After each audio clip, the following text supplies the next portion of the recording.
Tom.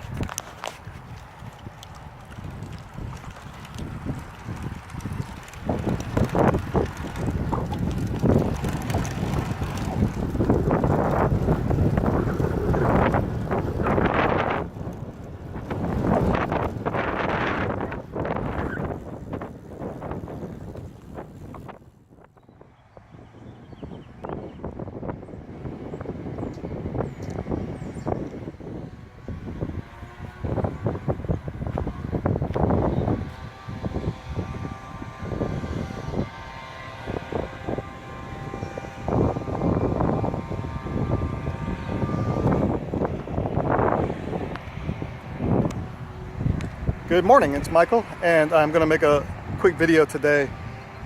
This morning it's about, I don't know, probably about 9:30 in the morning right now, and I just worked 13 hours, got to work at around 6:30 last night, and worked until about 8 o'clock this morning, and got home and hopped on my bicycle and went on a bike ride.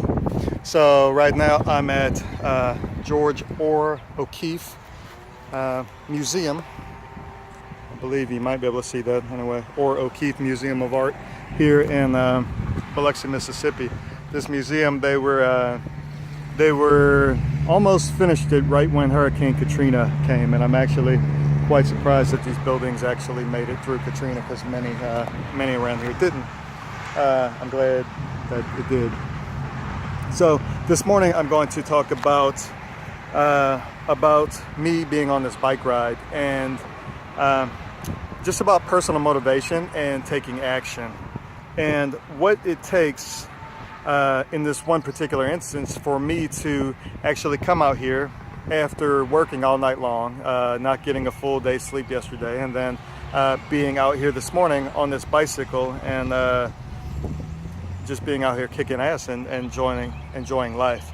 So basically what we have here is a culmination of things, and I made a longer video about my personal philosophy, and I talked a little bit about this towards the end of it. And in other videos I have spoken about knowing what your short-term goals are and long-term goals, and also basically knowing what are your major motivators in life. And basically there are two types of motivation. There's push motivation and pull motivation. So push motivation is something that you're trying to get away from. It's something that's pushing you. And pull motivation is something that you are pulling yourself towards. It's something that you actually want to achieve, want to acquire. It's something that you do not have fully in your grasp yet, or something that you do, but you're pulled and you're trying to get this. So what you should focus on when you are short of motivation, or you're trying to motivate yourself to do something that is difficult, and we can say that taking action sometimes, especially when it's exercising, working out, eating healthy, doing things that are actually going to build you into a stronger person, those are not always the easiest things to do. So how is it that you actually put the remote control down and put the bag of Cheetos down and make the correct action for your life? You know, the things that you know that you should do, you know that you're supposed to do, you know that if you don't do, there's going to be negative benefits, and there have been negative benefits your entire life, and you know that those are just going to continue to compound throughout your lifetime if you don't make changes, but it's hard to do that. So basically for me, in that hour-long video about personal philosophy, at the end of it I talked about 5 motivators, which are basically for me the 5 pull motivators. It's going to be different for everybody, but I'm just using myself as an example, because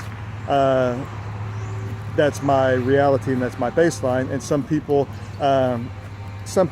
may be able to, excuse me one second, sorry, some people may be able to relate to this and some people don't. So if you don't relate to it, then don't watch the video. If you do relate to it even a little bit, then take out of it what you can, then throw the rest away. So basically for me, my 5 motivators, and they're not in any particular order, is number 1, and I give credit to Elliot Hulse, because he's the one that introduced me to this, to become the strongest version of myself. So basically what I'm trying to do is every day I'm trying to do certain things. I'm trying to smell fresh air and smell gym air. I'm trying to nourish myself more than I'm poisoning and treating myself when I put food to myself.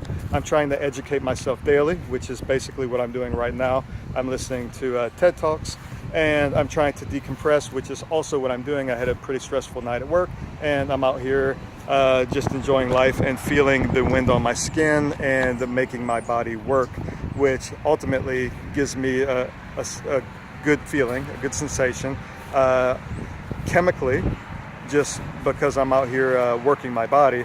And then just philosophically, I know that I'm doing what I should be doing as far as like experiencing life. And that's cool. So number one, become the strongest version of myself that I can. You can ask yourself today, did I get weaker or did I get stronger? And you can ask yourself that every day. And today I can say that when I do decide to go sleep this afternoon and go back to work tonight, when I'm crawling in bed, I can say that I got stronger. And actually I did some exercise throughout the night as well. So I'm constantly aware of, am I getting stronger or am I getting weaker? And which is one reason why I'm at work all night long. I seldom sit, even though it's 13 hours. So in a 13-hour shift, where most nurses may sit for 11 hours or 10 hours doing charting and this type of thing, especially at night. Well, we can even say 4 hours of maybe on their feet and 8 or 9 hours sitting. I'm quite the opposite. I'm more like 11 or 12 hours on my feet and 1 hour sitting. And I do this with a distinct intention. Okay, so that's number one.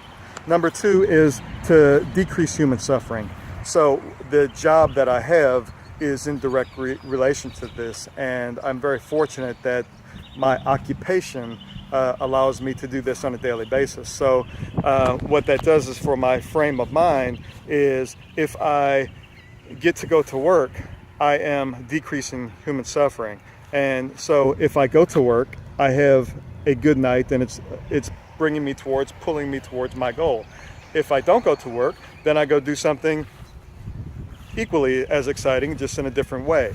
So if I go to work, I have a good day, and if I don't go to work, I have a good day. So if they call me and say, hey, you know what, we don't have as many patients as we thought we were going to have, and we're not going to need you tonight, and you get the night off, then cool. And if they call me on my night off and say, hey, you know what, we need a nurse tonight, do you mind working? Cool. Either way, life is great. So I'm very fortunate in that regard. So not everybody's going to be in this position. If you're young enough or you're flexible enough, you can consider, and this is a goal that you might have, you can consider how you can put yourself into this position in the future. And you may have to make sacrifices, but that's what life is about. Making sacrifices now so that you can achieve your goals in the future, but at the same time have an exceptional life right now as well. If you can, that should actually probably be your primary focus, is present mindedness and present gratitude. So number three, experience love. And this love is love for yourself and love for others, and loving the way you feel in the presence of others, and loving the way you feel in the absence of others. So there's different types of love, and then also loving your environment, loving the earth, loving your situation, loving your experiences that you've had, loving the potential for the future. So there is different types of energy and different types of love that you can experience, but just know that love should be a primary focus, and it doesn't necessarily mean, it doesn't have to be in a relationship. It can just be just in general, this sense of this energetic sense of love and the way that you feel in regard to that. And also knowing that there is no lack of love, that if you're feeling a lack of love, it's because you have a poor perception or a negative perception that you need to shift. So it gives you something to work on. So don't feel bad if you feel that you have a loss of love or a lack of love. It just means that that's an indicator that that's something that you need to work on. Anytime you feel bad about something, then you should maybe consider what it is that you can do to change that. And there are plenty of ways to do this. One is through meditation, one is through observation of self, one is through journaling, one is through therapy by finding a teacher or a guru, or by TED Talks or YouTube or books, or I mean there's just like 1,000 things that you can do. And you ask yourself, well, how do I find time to do these things? How do I find the money to get to therapy and all of this? And you know, these are the challenges of life. But if you alleviate some things in your life and simplify, and then also make primary focus with your time management, instead of spending so much time watching TV and playing video games and doing things that are not conducive to whatever these goals are, then you're probably going to be more successful and have a happier life. And number 4, living my full lifespan and in the healthiest functional body that I can, functional vessel throughout my entire lifespan. So basically putting myself in a position to where hopefully I am not decreasing my lifespan by 10 or 20 years by the behaviors and that I'm making now and the types of food that I'm putting in it now, and by lack of exercise, lack of moving, and too much of the wrong type of stress and this type of deal. So anyway, that's one of the motivators that actually helps me get out here on this bicycle, and it's not a difficult thing. It's not a challenging thing. I'm not fighting myself to do this. Actually, it's by a pull motivation. By the definition of that, is actually I'm lunging towards it. I want to come out here. I want to do this. It wasn't difficult for me to get off and to walk upstairs and to put on my bike shoes and grab my bike and throw it over my shoulder and walk down my stairs and then go on this bike ride. And I went on a bridge and I got to the end of the bridge and I came back and did that a few times, and now I'm just kind of exploring. And so I've been wanting to make a video here, and so I'm just accomplishing all of these goals. I mean, just shit's awesome, you know. So decreasing stress and just increasing wonderful life, decreasing human suffering, my own suffering, and increasing my awareness and experience of the preciousness of human birth. And then finally, no regrets. So, you know, if I wasn't doing this kind of thing, if I wasn't working towards these type of goals, these 5 goals, then I would have regret possibly at the end of life, you know. So say for instance, if I found out tomorrow that I had a cancer prognosis and 6 months left to live, you know, I wouldn't have regret, because the days that I'm alive and the things that I've done have been friggin' awesome, and the path that I've been is great. So I saw something on Facebook this morning, and basically it was a well-known actor supposedly made a post, and I can't believe that this actually occurred and that this actually came from this guy, because he's highly intelligent. If not, he wouldn't be as successful as he is. But basically the post said 2 things.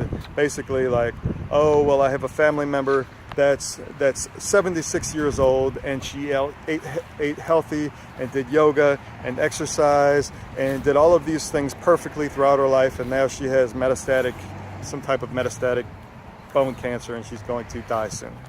And then I have an 82-year-old relative that has eaten bacon every day and smoked and drank alcohol, and he just got a checkup from his doctor, and his doctor said he's the picture of health. So do what you want and eat what you want and just live your life and do, you know. So I mean, I guess there's an argument for that, but it just seems like bad math to me. It seems like that's not what you should do. You should probably put yourself in a mathematical situation. Oh, interesting. Anyway, give yourself a mathematical probability to live your full lifespan. And this has been scientifically proven that if you are obese and if you smoke and if you eat shit food long enough, and if you don't move, and if you're in a chronic stressful environment, that you're probably not going to live your full lifespan. So to smoke and eat bacon and be 200 pounds overweight your entire life just because you just should live your life because this one person says the story, just seems like a bad idea to me. So anyway, I'm going to get back on my bike and go answer this text message, and just thought I would share this with you this morning. All right, sweet. Mend, move, educate, nurse, decompress. Get off the sofa.